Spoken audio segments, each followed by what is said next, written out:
Let's begin with NBC News senior White House correspondent Kelly O'Donnell, NBC News senior business correspondent Christine Romans, New York Times chief White House correspondent Peter Baker, and as promised, Dartmouth College economics professor Doug Irwin.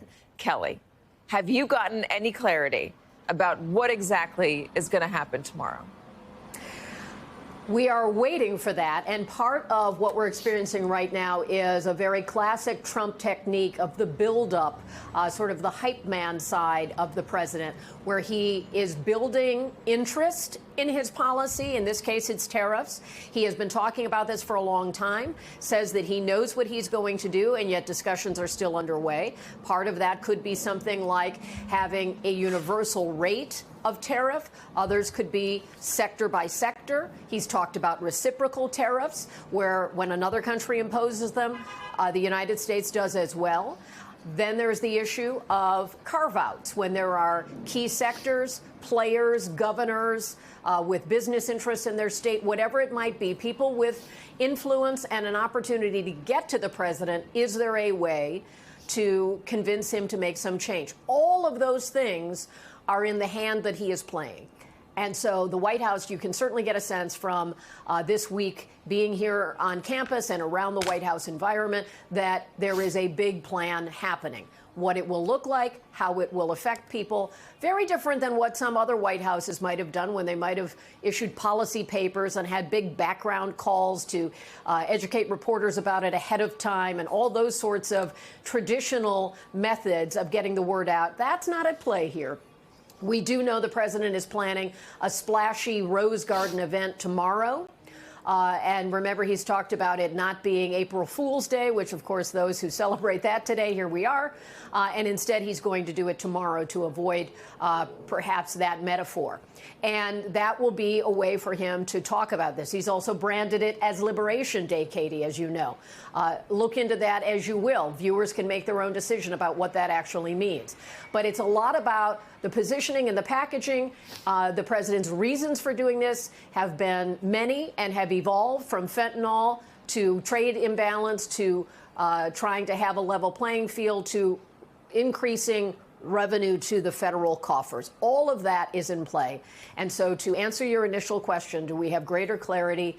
We're still working on it. All right, let's talk about the individual tariffs that we've heard about so far. Donald Trump wants cars to be made in America. He says he couldn't care less if foreign cars raise their prices and Americans will buy American.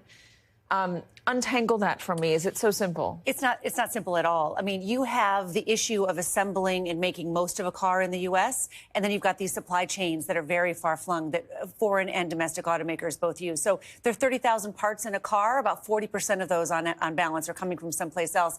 And in some cases, they're crossing the border multiple times. You know, a component is going to Mexico and is being worked on and added to something else and then coming back to the United States. So when you're looking at American-made cars, a car made in the United States might have a foreign label like a Kia, 80% made in the U.S., and there might be a Ford that is made here as well that has, you know, a similar amount, but there's still always, there is no single car.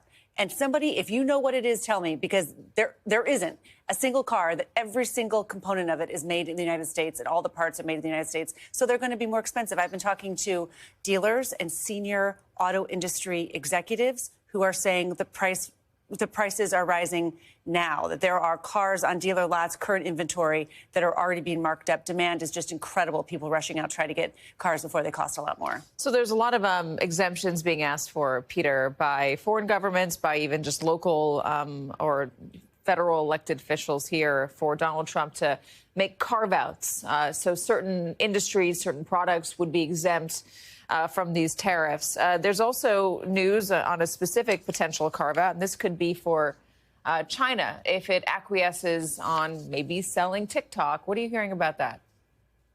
Yeah, that's been something that's been floated out there as an incentive. And this is Trump in action. This is what he likes to do with tariffs right now. Right now, tariffs are his all-purpose negotiating tool, right? As Kelly just said, it's not just about trade or other people's tariffs. It's about all kinds of different issues, and he likes it because it's unilateral. He doesn't seem to think he needs to ask anybody else's permission. He doesn't have to go to Congress.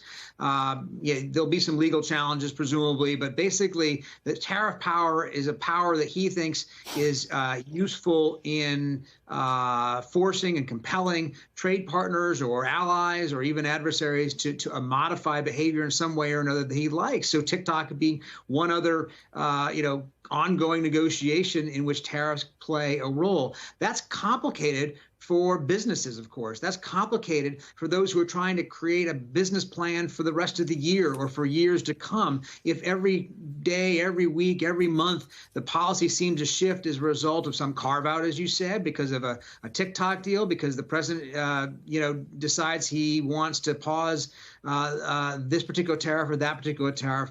And I think that's the uncertainty you're seeing in the markets. That's the uncertainty you're hearing from CEOs. So, Doug, explain, given the number of tariffs that they want to impose, why it would be such a Herculean task for this administration to try to keep track of all of them.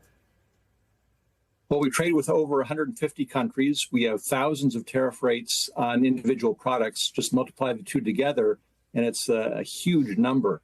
So that's why I think they might opt for the simple approach of just a 20% across the board. But then it's not really reciprocal. You're not targeting countries that are offenders, that are engaged in unfair trade practices. You're hitting, as you mentioned, our friends and foes alone. And so it would be a very different approach than what had been advertised previously. I was a philosophy major, so I'm going to lean on you for a second. Can you define, I've been reading a lot about Donald Trump's administration having a more mercantilist view of trade and their position in the world. Doug, can you help explain that to me? What does that mean? Sure. Mercantilism simply means exports are good and imports are bad. And I think that is the approach of the administration. They see that we have a trade deficit. We're importing more than we're exporting. They don't like that and view that as that other countries are taking advantage of us, and most economists would disagree with that point. But they want to reduce imports, but they want to keep exports going. And one of the things that I think we're going to find out, and we found out this in the first term, is that you can take measures to reduce imports through tariffs or other policies, but other countries will respond too, and our exports will go down as well. So you may not improve the trade balance, you may hurt many American manufacturers and farmers that are dependent on foreign markets.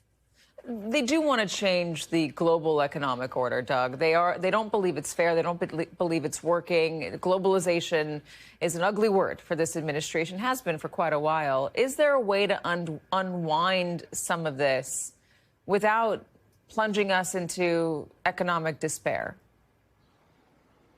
Well, the problem is we've been in this system for many, many decades now. And as your correspondent noted, North American auto supply chains are just deeply entrenched.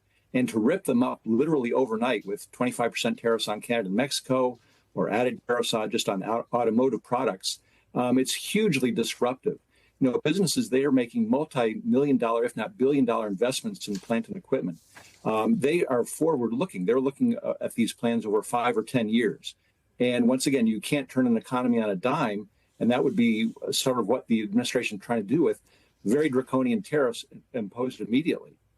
Christine Kelly a moment ago talked about how the White House is packaging this. Part of it is just how are you selling it. Peter Navarro has been saying that these tariffs are going to be a tax cut. This is what the Wall Street Journal says in response to Peter Navarro saying this is all great for Americans. George Orwell, call your office. In the real economic world, a tariff is a tax. If you raise $600 billion more a year in revenue for the federal government, you are taking that amount away from individuals and businesses in the private economy. By any definition, that is a tax increase, and the $600 billion figure would be one of the largest in U.S. history.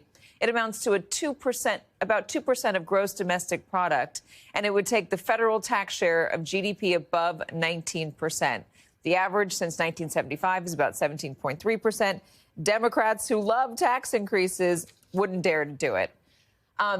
You were also talking to me before we got on the show, Christine. The Journal's very clear on where they stand on this, about what Mark Zandi is predicting. And you hesitated to even bring it up because it is so dire. But I do think you should. Well, in the past few weeks, I've seen very trusted economists who don't really have ruffled feathers very often start to game out what is their worst case scenario. The Washington Post this morning with Mark Zandi saying a year-long recession, millions of jobs lost, and a quarter of the stock market value lost. I mean, these are the kind, and he said his quote was brace for impact.